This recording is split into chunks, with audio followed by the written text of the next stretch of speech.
The cosmic chamber was a construct beyond mortal comprehension. Its walls shimmered with the iridescent hues of nebulas. Its structure formed from the very fabric of space-time. Each galactic species held their collective breath as the human ambassador, a man named Elias Carter, approached the chamber with measured steps. His alien guide, a towering crystalline entity named Luraz, radiated subtle unease, the pulsating glow of its form betraying emotions it tried to suppress. "Ambassador Carter," Luraz began, his voice resonating like the chime of distant bells. "The Galactic Council has waited millennia to see the face of your avatar. Every civilization is bound to one. A guide, a reflection, a being born from their essence. Yours remains a mystery." Elias chuckled, his demeanor disarmingly casual. "Well, Luraz, it's not every day one gets to meet the cosmic representation of their species.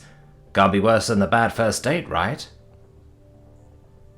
The chamber doors opened with a soundless sweep, revealing an infinite void that seemed both welcoming and suffocating. Elias hesitated for a moment, his curiosity outweighing the latent fear gnawing at his resolve. Behind him, the Galactic Council watched in tense silence, their varied forms a tapestry of alien majesty and apprehension. Steeling himself, Elias stepped into the void. The moment he crossed the threshold, the universe seemed to fold around him, and he found himself in a space that defied all logic.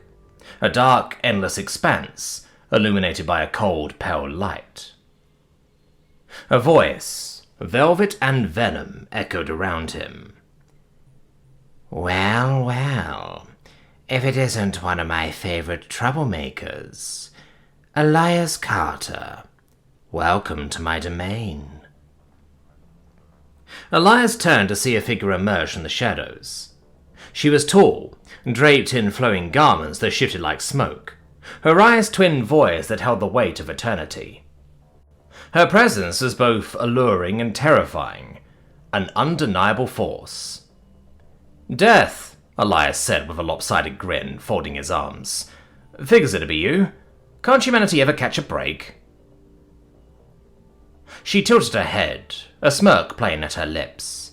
"Oh, darling, you've had more breaks than you deserve. Your kind was never meant to exist, you know. A cosmic accident, a mistake, and yet..." She stepped closer, her gaze narrowing. "You persist. You claw your way through impossible odds. You defy every attempt I make to correct the balance." Elias arched a brow. "Correct the balance? Is that what you call wiping out civilizations?"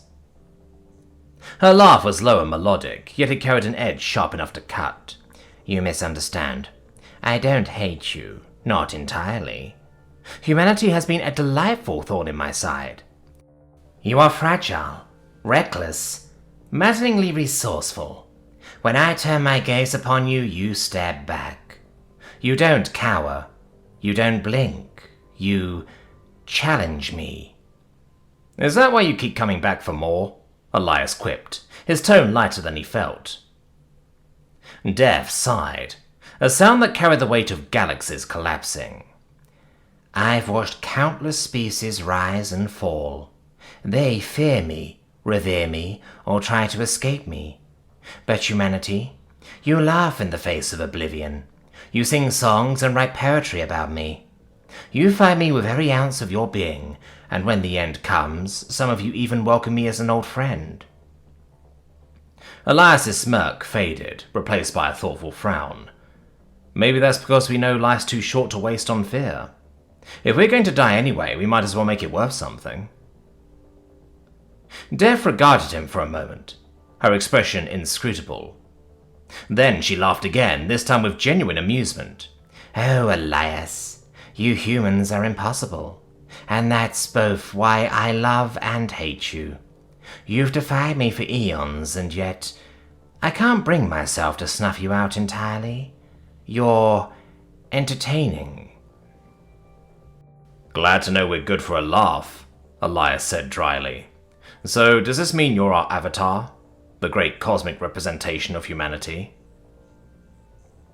Death's smile turned wicked. Oh, no, my dear. I am not your avatar. I am simply your most persistent companion. Your true avatar lies within you all, the unyielding spark that refuses to be extinguished. But don't let that go to your head. I'll be seeing you again soon enough.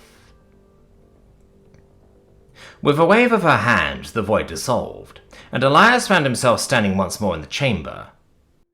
The Galactic Council erupted into a cacophony of gasps and whispers as he emerged, his expression a mixture of exhaustion and grim amusement. "Well?" Laras asked, its crystalline form vibrating with anticipation. "Who or what did you meet?" Elias glanced back at the now closed doors of the chamber, a ghost of a smile on his lips. Let's just say humanity has a very complicated relationship with its guide, and she's got a hell of a sense of humor. The council stared in stunned silence as Elias walked away, his steps steady and his head held high. Behind him, the cosmic chamber shimmered faintly, as if laughing along with the cosmic entity who had claimed humanity's impossible spark as her own.